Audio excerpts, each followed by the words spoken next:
That time one could not even predict faintly even, remotely even, any probability that such a thing will happen. But such a thing happened, and we took it on the face value, and we proceeded ahead, complying with all the orders of the Honorable Supreme Court of India. Third gender का भी संख्या कमा हुआ है। पिछले 2023 की तुलना में थर्ड जेंडर की भी संख्या कम है। आपने एक अवेयरनेस कैंप भी लगाया था कि थर्ड जेंडर और रेड लाइट एरिया में वोटर नहीं बढ़ाएंगे। इसका क्या कारण है? क्यों थर्ड जेंडर? देखिए, जो एक्चुअल हमें मिला फील्ड में, जो हमको एक्चुअल मिला फील्ड में, वो हमने किया। अभी कोई थर्ड जेंडर छूट भी गया है तो फॉर्म 6 से आ ही सकता है। ऐसा कुछ नहीं है कि ये रोल आज फाइनल हो गई, सब खत्म हो जाएगा, फॉर्म 6 शुरू होगा, फॉर्म 6 में आ जाए। हमने पूरी कोशिश करी, सब डीओस को बोला, ईआरओस को बोला, लोकल क्लब्स को बोला, हमने सब तरीके के स्वीप एक्टिविटीज करी, यहाँ मीटिंग करी, सब मीटिंग करी हमने कि थर्ड जेंडर आ गया है। कुछ प्रॉब्लम्स बीच में आई, वो भी हमने सॉल्व करने की कोशिश करी हमने, ठीक है। हमने कुछ कैंप्स भी किए, लेकिन अगर कोई आदमी छूट गया है तो पूरी चांस आने के लिए फॉर्म 6 भरने के बाद।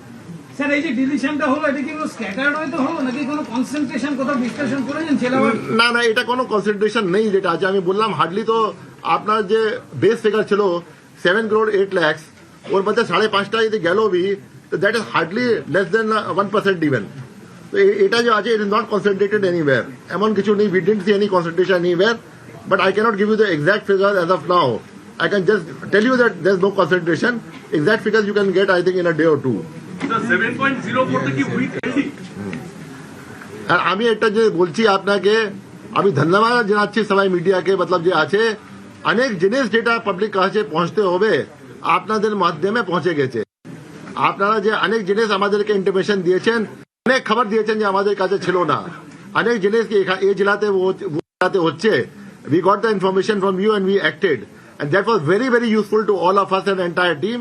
So I thank the media also. Media equally participated in the SIR process along with the CEO office and along with the government machinery.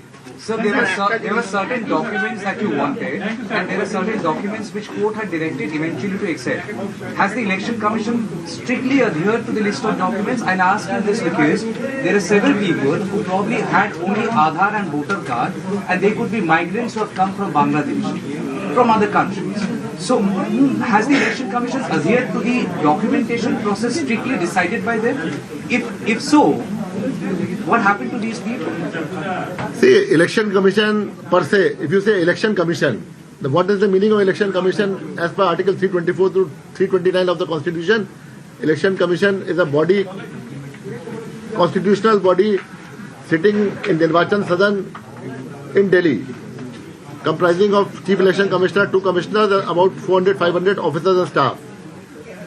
The only field units which are totally disposing all the things 24/7 into 365, they are the CEO offices. Where one CEO is there, 4 or 5 other officers are there, 20-25 staff are there.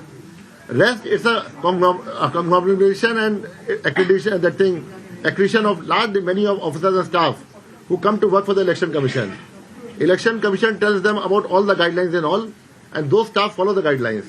So definitely we have communicated, we have trained all our officers and staff to follow each and every guideline.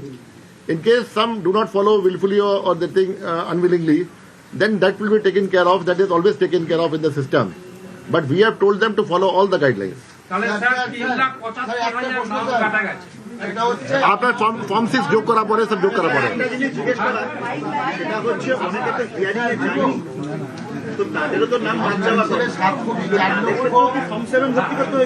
না না, হ্যাঁ ভাই, form 7 তো আপনি যে B কাটবেন, সব আমি গেলাম হিয়ারিং, আর আমার যেটা আছে আমি এলিজিবল নেই, তো ওটা ইয়ারও মানা করে দিয়েছে। কিন্তু যখন আপনি সিস্টেম মধ্যে যাবেন, আইটি সিস্টেম মধ্যে, ওখানে ফর্ম 7 দিতে হবে, চাই আপনি দেবেন, তারপরে অফ যাবে। তো যে বি ইয়ারও অফ করেছে, সাপোজ কেউ লোক আসে, কোই লোক এসছে অ্যান্ড মতলব আসেনি hearing A and absent mark হয়েছে, ইয়ারও ক্যান্সেল করেনি, তো তারপরে তো ওটা চলে যাবে 60 লাখ মধ্যে চলে যাবে। মিস্টার গুপ্ত, আপনার কাছে একটা প্রশ্ন আছে। আপনাকে মুখ্যমন্ত্রী স্বয়ং আক্রমণ করেছেন নাম না করে। আপনি যখন হাইকোর্টে মিটিং করেছেন, আপনাকে আলাদা করে রাজ্য সরকার কেন এসেছেন সেটাও পর্যন্ত বলেছেন। আপনি বাংলার আইএএস হয়েছেন। গোটা এসআইআর প্রক্রিয়া আপনার নিজস্ব ব্যক্তিগতভাবে কেমন লেগেছে এবং কতটা খারাপ লেগেছে এই ধরনের আক্রমণের মুখে পড়েছেন? আমি একটা কাজ করতে এসেছিলাম, ইলেকশন কমিশন একটা নির্দিষ্ট দায়িত্ব আমাকে দিয়েছেন, সেই নির্দিষ্ট দায়িত্ব আমরা পালন করতে পেরেছি সিইও অফিসের সহযোগিতায় এবং জেলা শাসক এবং তাদের অধীনে যে সমস্ত কর্মচারী আছে সবারই সহযোগিতায়। এক্ষেত্রে কেউ কিছু যদি বলে থাকেন তিনি তার বক্তব্য সমর্থনে কিছু বলতে পারেন, কিন্তু আমার সে বিষয়ে কোনো বক্তব্য নেই যে কেউ যে কাউকে ক্রিটিসাইজ করতে পারে। আগামী নির্বাচনে আবার যদি আপনাকে বিশেষ পর্যবেক্ষকের দায়িত্ব দেওয়া হয় বা কোনো দায়িত্ব দেওয়া হয়, আপনি কি সেটা করবেন? নির্বাচন কমিশন যে দায়িত্ব দেবে সেই দায়িত্ব আমি পালন করব, তবে এখন আমার কাজ রোল অবজারভার হিসেবে। বাংলায় কাজ করে অভিজ্ঞতা, আমি জানি আপনি আগেও কাজ করেছিলেন, ভালো অভিজ্ঞতা হয়েছে। কাজটা কঠিন ছিল কিন্তু কাজটা করা গেছে, সুতরাং ভালো লেগেছে। আচ্ছা, বিক্ষোভও শুরু হয়েছে বেশ কিছু জায়গায় এবং বলা হচ্ছে জীবিত কিন্তু তাদের ডিলিট করে দিয়েছে, এরকম ধরনের কিছু আসছে, অনেক এক্সাম্পল আসছে। কি বলবেন এদের ক্ষেত্রে? ভাই যেটা ডিলিট হয়েছে ওটা আপনার হিয়ারিং পরে, ডকুমেন্ট দেখা পরে, ইয়ারও অর্ডার পরেই ওটা হয়েছে ডিলিট। তো এটা কোনো নেই, যদি কোনো ইয়ারও ভুল করে ফেলেছেন ওটা আবার ফর্ম 6 আসতে পারেন। ভাই এত বড় এক্সারসাইজ আছে, আপনি দেখবেন 7 কোটি 8 লাখ লোক আছেন, 1 কোটি 51 লাখ লোক হিয়ারিং হচ্ছে। কিছু কোথায় ভুল ভ্রান্তি হতে পারে, আইটি সেটআপ আছে, কেউ আইটি জানে না, কেউ কিছু ভুল করেছে, কোথায় ডকুমেন্ট হারিয়ে গেছে, কি হতে পারে, কিছু প্রবলেম হতে পারে। But if any officer has done intentionally, তারপরে we will take strong action against that officer. আর আমি এটা বলছি, এখন আমরা এই পর্যায়ে হয়ে গেছে, আমাদের এডজুডিকেশন জুডিশিয়াল প্রসেস আছে, আমাদের খুব বেশি রোল নেই। আমরা সম্পূর্ণ চেষ্টা করছি কি যত তাড়াতাড়ি এডজুডিকেশন শেষ হয়ে যাবে। আমরা হাইকোর্টে যে আছে কমিটি আছে, অনারেবল চিফ জাস্টিসে আমিও মেম্বার আছি ওখানে, ইলেকশন কমিশন রিপ্রেজেন্টেটিভ আছেন ওখানে, আমাদের রোল অবজার্ভার আছেন, এন্ড ইলেকশন কমিশন অফিসার যখন আসতে পারেন, চিফ সেক্রেটারি আছেন, সব আছেন। আমরা এটা প্রত্যেকবারই বলেছি যেটা আছে, আমরা সম্পূর্ণ চেষ্টা করছি কি এডুকেশন প্রসেস যত তাড়াতাড়ি কমপ্লিট হবে, অত লোক যেটা আছে, আমি চাই কি গোটা 60,06,675 এডুকেশন সবই শেষ হয়ে যাবে। তো আমরা জেনে যাব কোন ভিতরে আসছে, কোন বাইরে আছে, আর ভিতরের লোক যে আছে ভোট করার জন্য রাইট পাবে। এই জন্য আমরা একদম তদারকি রাখছি, আমরা একদম সম্পূর্ণ চেষ্টা করব আমি যেটা আছে এডুকেশন প্রসেস যত তাড়াতাড়ি শেষ হয়ে যাবে।